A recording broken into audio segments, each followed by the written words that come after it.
This next segment, John, is called Presidential Seal of Approval. I'm not gonna be good at this. Go ahead. It is a brand new segment. We've never really done it. I've had it on my queue. But this segment is where we talk about world leaders or leaders in history. And I thought since it is we're so close to Halloween, we're a few days from Halloween.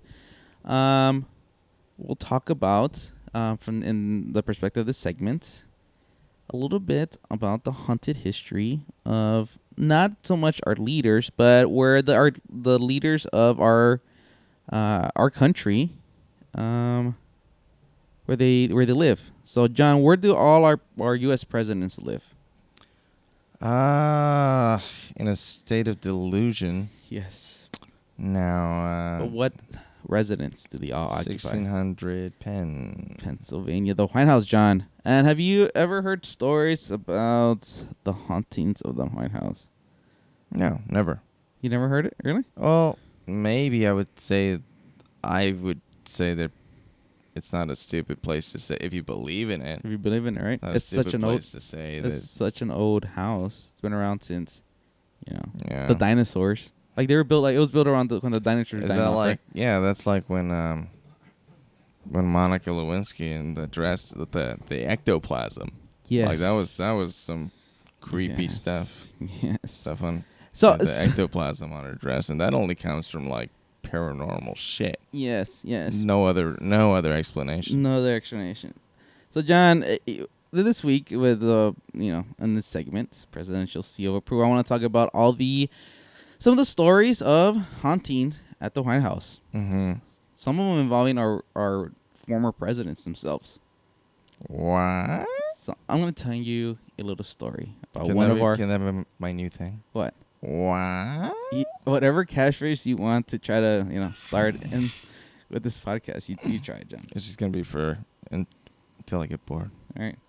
So, John, on a night, some would say is a dark and stormy night in 1946, President Did Harry. you look up the weather? Yes, I did. And this particular night, it was extra dark and scary. Stormy And or scary? Stormy. Well, stormy Because is scary. because you watch the weather and they're like tonight 60% chance of scary. Yes. At 60% and 100% of dark, right? Yes. Yeah. Sometimes they get it wrong, but usually Yes. So on this particular night in 1946, John, President Harry S. Truman. Do you remember Harry S. Truman? yeah. We actually talked about him in one of our podcasts a few weeks ago. He went to bed at 9 p.m. and about 6 hours later, he heard it. You know what he heard? Was it one of the bombs he dropped on Hiroshima or Nagasaki? That was in 1945. Okay. Continue. He heard knock, knock, knock, and not somebody saying knock, knock, knock. I was about to say. I already knew where your mind was going with it. Yeah, it's He like- heard like- knocking, John. He's like, that's not how the joke goes. He heard There should only be 2 knocks, and then I say, who's there? he heard knocking, John. Loud knocking. The sound against his bedroom door, those knockings, they woke him up.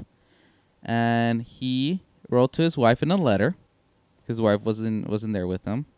Or he has a weird way of communicating with his wife. He's not talking to her, and they talk through letters. I mean, But he could have just texted her. Yeah, no. So this letter's is actually archived in his presidential library and museum. This is what the letter said. I jumped up and put on my bathrobe. Opened the door and no one there, he wrote. Went out and looked up and down the hall. Looked in your room and Margie's. Still no one. Went back to bed after locking the doors and there were footsteps in your room whose door I'd left open. Jumped and looked and no one there! Exclamation point. The damned place is haunted, sure as shooting.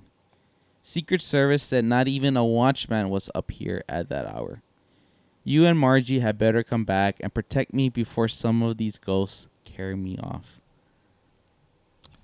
So Truman was a little bit of a scaredy cat. Yeah. Yeah. I don't know. I mean, I believe he wrote it, but Kind of sounds like it. Just He's full of shit, John. Are you saying our former president, Harry Truman? No president ever. Was full of shit. No president ever. Was full of shit.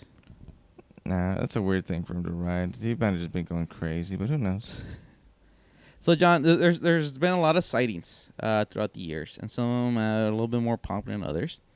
You probably heard of this one. This is probably the most famous one in the White House. Have you ever heard about Abraham Lincoln's ghost? You talking about his, like, a ghost he saw, or him as a ghost? No, him as a ghost. No. You never heard of that? That's actually probably one of the more popular ones. So apparently Abraham Lincoln has appeared, his ghost, to several people.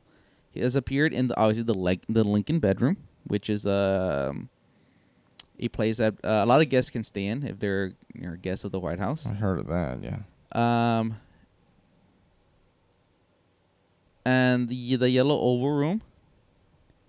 Okay. Okay. So he's appeared in the Lincoln room. I'm sorry, I was reading the other one. So there's been a few people who've actually seen him. So he's been seen in the Lincoln bedroom, yellow oval room. He's been seen by First Lady Grace Coolidge, wife of Calvin Coolidge. He's been seen by he was seen by the Prime Minister Winston Churchill and Queen Wilhelmina. I can't pronounce her name. I'm sorry. Of the Netherlands. They all have claimed to have seen Lincoln. I think John Wilkes Booth saw him. He saw his ghost, I don't know about that. but he saw him. I think they met. Willie Lincoln, the son of Abraham Lincoln, he died in the White House, John, and he was seen in the White House by staff members of the Grant administration in the 1870s. Okay. Andrew Jackson. Ulysses. Ulysses, yes. Who names their kid Ulysses? Apparently people back then. Oh. So apparently Andrew Jackson is heard. He's been heard laughing in the White House since the 1860s. Nice. At least he had a sense of humor, right? Yeah. Actually, Mary Todd Lincoln has claimed to have heard him stomping and swearing. I don't know why it's funny. Yeah. Ghost just swearing. Thomas Jefferson's been heard playing his violin in the yellow oval room. It sounds like they're all just being obnoxious. Dolly Madison. You're laughing, stomping, swearing, playing fucking instruments. Right. Dolly Madison, one of the former first ladies, she protects the Rose Garden apparently, and her ghost is seen in the Rose Garden. Cool. John Tyler, remember? Hey, we don't have to hire anybody now, right? Yeah, I think it's just they don't need a gardener. Was it Mary Todd? Dolly Madison. Oh, Mary Todd. I heard the other one. Yeah. Dolly Madison. You remember John Tyler? Yes. Okay, so he haunts the Blue Room. Apparently he haunted. He apparently haunted by proposing to his second wife, Julia Gardner. Apparently he proposed to her in that room. Sexy. Remember William Henry romantic. Remember William Henry Harrison? Yep. He haunts the attic. So he was actually the first president to die in the White House. So you think they all just have their own thing? It's like, hey, this is mine. You're right. They're like protecting their turf. This is my turf, right? Right. Yeah. Yes. So Harrison actually was the first president. I do the laughing. Right? He gets mad at anybody else laughs. Right. Yeah. I've heard your violin is shit. So Harrison was the first president to die in the White House. So maybe that's a weird. If he was the first one to die, then he's the first ghost. That's weird. He picked the attic. Like he has first choice. He had any other. He has first choice. He could have haunted any room, and he chose the attic. Whatever. Abigail Adams, John.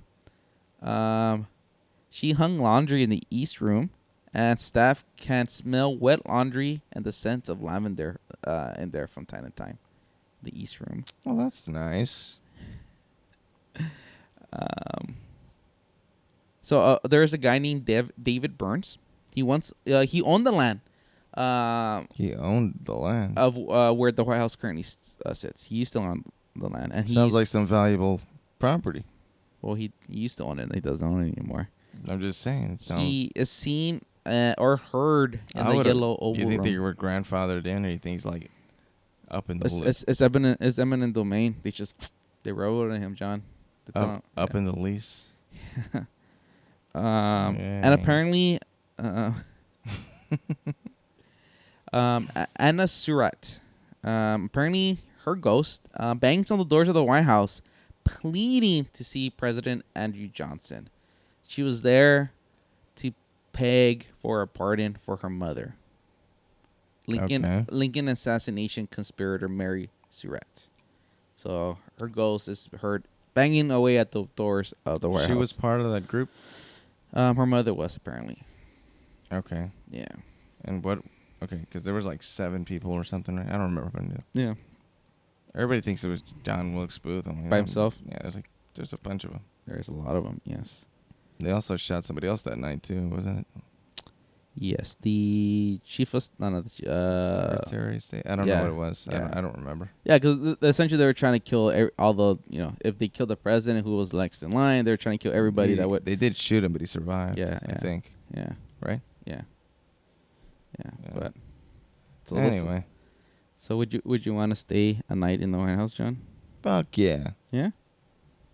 Even I ain't afraid of no ghosts. even with all those. We don't gonna pay for this music. I mean, I'll stop it right there. You already have hard time sleeping. You think you can make it through Jackson's like laughs?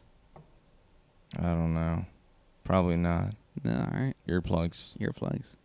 Earplugs. Yeah. So John, Earplugs and Ambien.